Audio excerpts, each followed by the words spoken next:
आज आप सब शहीद स्थल पे आए।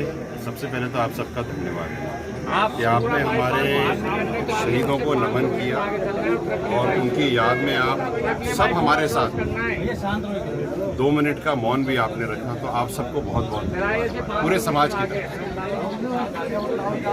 से। पिछले जो साल गुजरे हैं उनके अंदर हमने बहुत कुछ पाया, बहुत ज़्यादा खोया, और जो पाया है वो बहुत अभी तक तो थोड़ा सा ही पाया, इतना सा। अभी तो इतना ही किया है हमने और बहुत करना बाकी है। तो अभी तो 25 RAS, 25 RAS, 32 RAS ऐसे निकल रहे हैं। हम तो उस दिन का इंतजार कर रहे हैं जब हमें इसकी जरूरत ही ना पड़े। बच्चे जनरल में खूबखू निकले, उस दिन लगेगा कि हाँ क्रांति है, क्योंकि आरक्षण क्रांति नहीं है। आरक्षण से समाज आगे बढ़ जाए, ये क्रांति है, और हम इस क्रांति को तो लेने के लिए अग्रसर है और ये हमें मिलेगी। आज हमने जब भी हम किसी शहीद स्थल पे जाते हैं तो मन भर उठता है। भर इसलिए भी उठता है कि कुछ लोग हमारी जिंदगी से जिंदगी भर के लिए चले गए, लेकिन इसलिए भी भर उठता है कि उनके परिवार समाज के लिए इतनी बड़ी कुर्बानी होने के बावजूद भी समाज के साथ खड़े हैं। उनको मेरा बार-बार हर बार नमन है। हम उनकी कुर्बानी, उनकी जो भी उन्होंने समाज के लिए किया है, वो ना तो हम कभी वहाँ तक पहुँच सकते हैं और ना कभी उसके बराबर हम कर सकते हैं। तो हम तो उनसे हरदम 4 कदम, 10 कदम, 15 कदम पीछे और छोटे ही रहेंगे। इस मौके पे मैं ये भी कहना चाहता हूँ कि हमारे कुछ समझौते हुए थे सरकार के साथ, उनका क्रियान्वयन अभी भी नहीं हुआ। प्रक्रियाधीन भर्तियों का क्रियान्वयन अभी तक नहीं। आनन फानन में एक सब कमेटी का गठन हुआ जब 233 का हमने कोर्ट में दाखिला करा और जब रिट पिटीशन एक्सेप्ट हो गई तो सब कमेटी बन गई साहब। उसका क्या हुआ हमें नहीं पता। हमारे केसेस पेंडिंग हैं, उनका क्या हुआ हमें नहीं पता। बार कभी 12 से फ़ोन आता है, कभी सीकर से फ़ोन आता है कि साहब SHO साहब फ़ोन कर रहे हैं, अरेस्ट करेंगे तुम्हें। मैं कह रहा हूँ भाई साहब प्लीज़ अरेस्ट करो। मैं तो चाहता हूँ ना कि आप दिखाओ तो सही कि आपने कागज़ में जो लिखा है और जो क्रियान्वयन आप कर रहे हो उसमें कितना फ़र्क है। आपका उल्टा हाथ और सीधा हाथ दोनों एक दूसरे से बात नहीं कर रहे हैं। हम हाथ जोड़ रहे हैं, दोनों हाथों को जोड़ रहे हैं, सीधे और उल्टे को। आपसे निवेदन है इस तरह के कार्य ना करें। जो हमारे केसेस हैं उनको ख़त्म करें, लोगों को परेशान ना करें, कोर्ट में हमें जाना ना पड़े।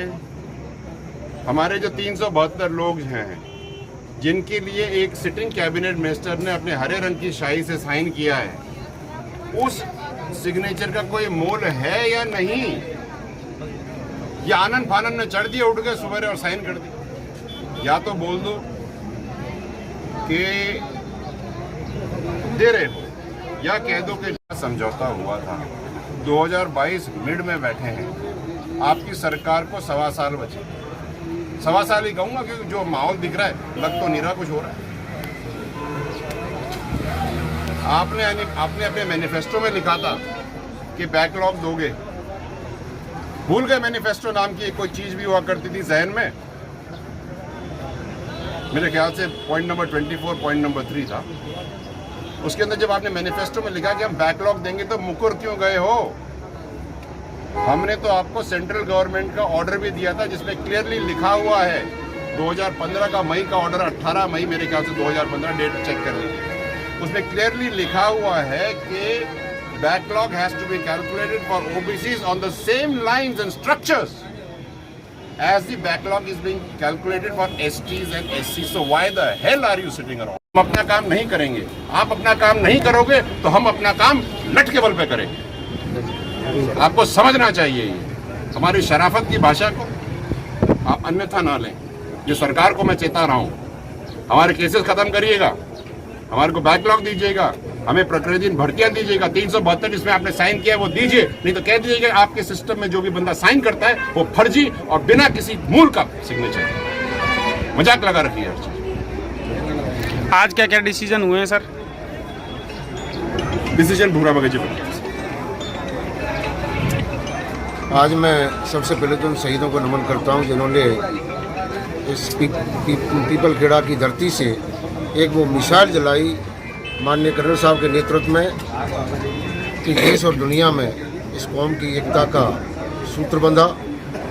आज जो डिसीजन हुआ है, सबसे पहले तो जो भाई विजय जी ने कहा है कि यहाँ जो अखंड ज्योति जलनी चाहिए और वो लंबे समय तक जलनी चाहिए, जब तक गुजर वंश रहे, जब तक इस शहीद स्थल पर अखंड ज्योति जलनी चाहिए। और दूसरी बात जो शिक्षा के लिए कहा है, मैं उन लोगों का धन्यवाद करना चाहता हूं जिन्होंने, चेयरमैन साहब ने अपनी अमूल्यवान ज़मीन एक कौम के लिए दी है। ये कर्नल साहब का आंदोलन में जो लोग शहीद हुए थे, आज के दिन के संघर्ष के दौरान उन सबको जो है याद करने के लिए पूरा समाज यहाँ पर आज एकत्रित हुआ है। और इस मौके पर हम तमाम लोगों को जिन्होंने समाज के लिए आरक्षण की लड़ाई में अपनी शहादत दी है, उनको हम श्रद्धासुमन अर्पित करते हैं, याद करते हैं।